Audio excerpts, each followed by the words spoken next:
I remember this one night, 2000, we're playing Toronto, and Vince Carter was on a tear that season. My back was killing me, completely locked up.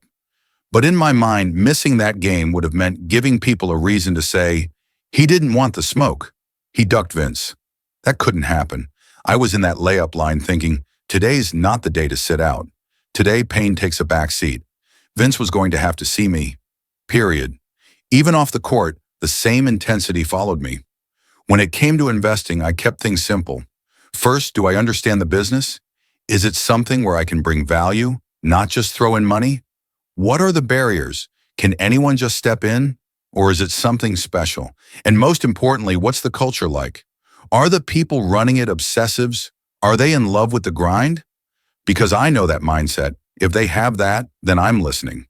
Now, with what I do day to day, I'm not the one writing every word or drawing every frame. My job is to build teams of those same obsessives. People who don't look at a challenge and say, I got this, but instead say, I'm not sure how to pull this off.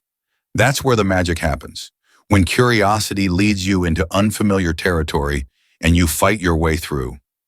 That's the environment I create, where we chase things that scare us because that's how you grow. I think back to that game against Golden State. Scores tight, 107 to 109. Every possession mattered. I plant my foot and feel it. Boom, Achilles gone. I still hit those free throws, still walked off. Then I see my kids in the training room, and they're watching me, waiting to see how I'll react. And I told them it's going to be okay. Dad's going to be all right. Because as a parent, you can't show fear. You have to set the tone. That injury wasn't going to define me. It wasn't going to be the reason I walked away from the game I loved. If I was going to leave, it was going to be on my terms. And in that moment, I made the decision. I'm not done yet. I'm coming back. You really want me on your team? Then show me, convince me. Because if you're aiming for first place, you'll have to come play with me. If you're good settling for second, you're in the wrong place. I grew up watching Magic, watching Michael, seeing them do things that didn't even seem real. And I'd sit there, eyes locked, thinking, can I ever get to that level? I didn't know, but I was willing to find out. Every single thing I did, every drill, every rep, every shot, every missed shot was part of one mission, to be better. Not just to play basketball, but to understand it, breathe it, live it. When you're that focused, the world starts to shift around you. Suddenly, everything becomes a tool. Every moment, every failure, every success, it teaches you something if you're paying attention. People always ask about my work ethic like, it's some mystery. It's not. It's just daily discipline. For 20 years, every day without skipping, I broke down every part of my game. What's working, what's not. I wasn't the fastest, wasn't the highest jumper either. My hands, big but not massive. So I had to get smarter, stronger, sharper. I had to learn how to use what I had and turn it into something dangerous. Angles, timing, strategy. And I loved it, man. I loved studying. I watched games like a scientist in a lab, breaking down movements, decisions, patterns.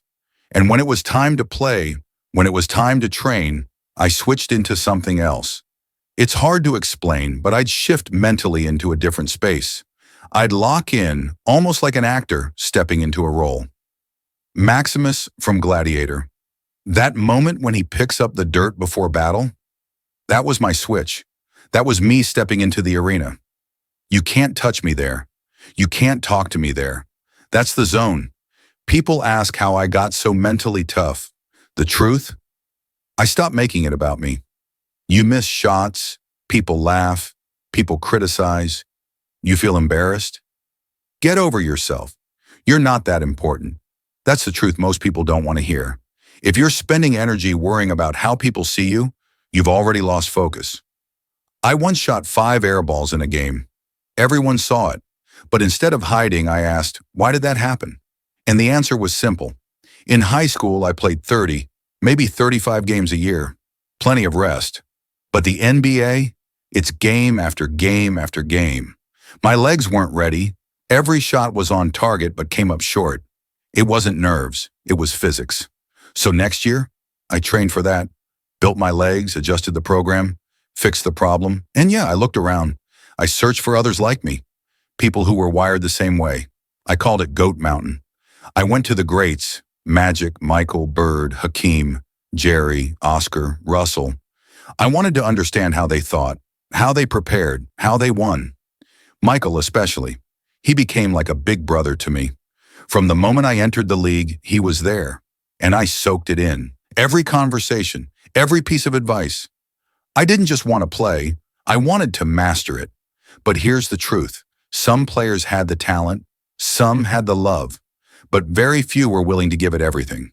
Because it's a choice. It's not just about talent or desire. It's about sacrifice. What are you willing to give up to be great? That's the real question. The game was never really meant to be the top priority in life, but for some, it becomes that. I saw it more like a journey I had to go on, something intense, something all-consuming. If you were a close friend of mine from high school, or even a cousin, things would naturally start to shift when I entered the league with that fire to become one of the greatest. And yeah, relationships did take a hit. They had to. It's not something I was proud of, but I understood it, and so did the people who truly loved me. They let me go be who I needed to be, knowing that maybe someday we'd reconnect and pick things up again. But everything in between, that's time you don't get back. You start to realize that those long-term relationships, the ones that require you to show up, to give your time, your energy, they fade when your focus sharpens into something that doesn't leave room for anything else. I saw players going on vacations together, hanging out, just vibing and enjoying the downtime. That was never my thing. Not because I didn't want to, but because I didn't want to reach the end and feel regret. I didn't want to look back and think, I could have pushed harder. I owed more. To myself, to the game, to the people paying their money to come watch. That meant staying ready, staying in shape, and showing up no matter what.